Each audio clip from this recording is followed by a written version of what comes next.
to let you guys know, since some of you guys were asking just about CJ.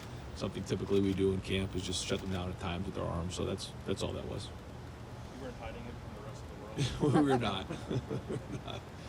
Ryan, how do you decide what days you need to do that with quarterbacks? It just depends on kind of their how much they've been throwing, how much we've been throwing, and how tired they get. So we just kind of rely on them. Did it matter if the Big Ten Network was here and they'd been broadcasting it across the nation around the world?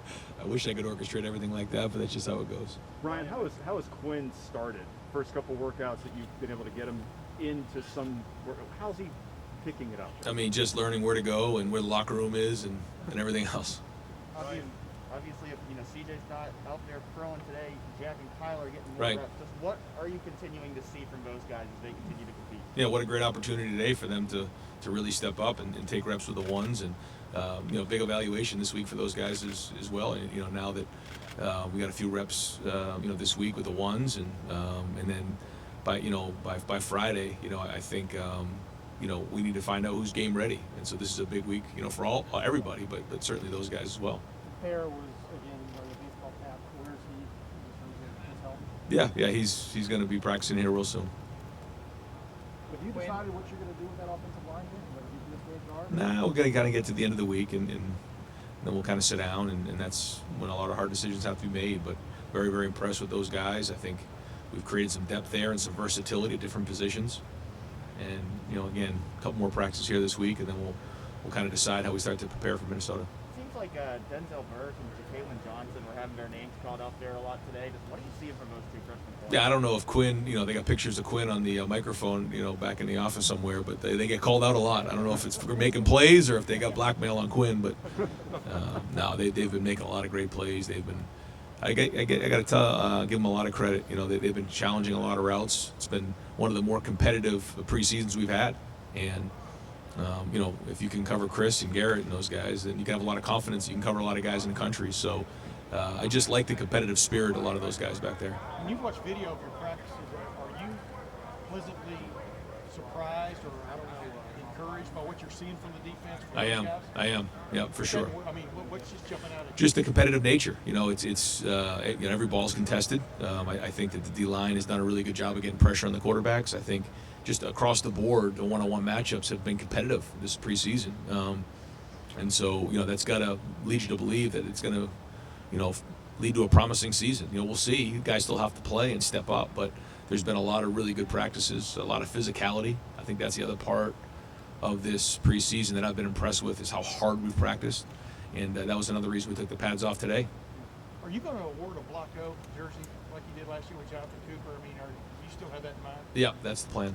Patrick, go ahead. Ryan, You gonna ask who it was? I'm not gonna tell you right now. I was going, is it like in the camp, the guy? Pretty soon, yeah, in the next week or so. Yeah. Ryan, with Quinn, obviously he didn't go through everything that some of the other quarterbacks were. Right. How do you work him in? I know he's still learning where everything is, but how do you work him in so that he does get reps, but the other guys that you have been here are also getting that? How does that kind of Well, work? there's just so much for him to learn in such a short period of time. Usually we have months upon months of time to prepare them before they even step on the field. That's just showed up and learning formations, learning everything like that. So it's just individual drills, and we keep him after practice and try to teach him the offense, but we're certainly not just going to throw him in there. That's not fair to him, and also, it's not fair to the other guys. If he doesn't know where things are, he gets somebody hurt. So, but he'll pick it up quick, and he's learning, and I think the guys are doing a good job of helping him along, because I think they understand this is a very unique situation. Austin, over here to the right. Ryan, it was just a handful of high-profile guys that were down here on this end. You don't have to address them specifically, but are there any long-term or potential game missing injuries out there? No, not that I can forecast. No, this is the third week of camp, and we're battered and bruised. And I got to give there's some guys out there that are working through some injuries right now. A lot of credit, and we're a lot of guys have been practicing hard and taping up their ankles and their wrists and everything like that. That's part of camp, and if they can't go, then they can't go, and that's part of the pit. Yeah. Bill, go ahead. We just have time for a couple more guys. Bill.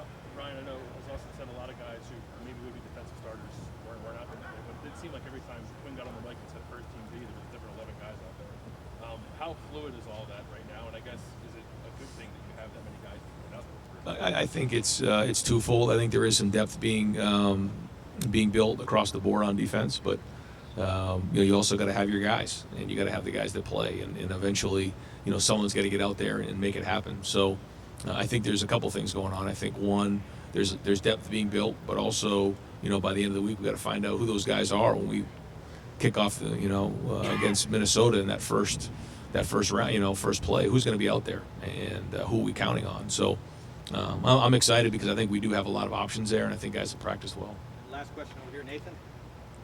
There's been so much attention on this receiving core, these quarterbacks, but what do you need out of a running back in this offense? I mean, the first thing with the running back is they have to take care of the football. So important in this first game that we take care of the football on offense. The second thing is, they have to run physical. Runs of 3 got to turn into 5 and 6. And the last thing is, how many guys can you make miss when it gets to the second level? What can you turn in? Can you turn good into great? Can you turn a gain of 7 into a gain of 80? And those are the things we're looking for in the run game. In the pass game, they got to be able to protect, be strong. I've been very, very impressed with our pass protection at running back. Really been solid. And then they, whatever they can do out of the backfield in terms of route running and pass catching is obviously important as well. Great. Coach, thank you very much. All right, thanks. Thanks for watching. Be sure to click on that subscribe button so you don't miss a single thing, and come visit us over at BuckeyeGrove.com for all the best Ohio State information on the web.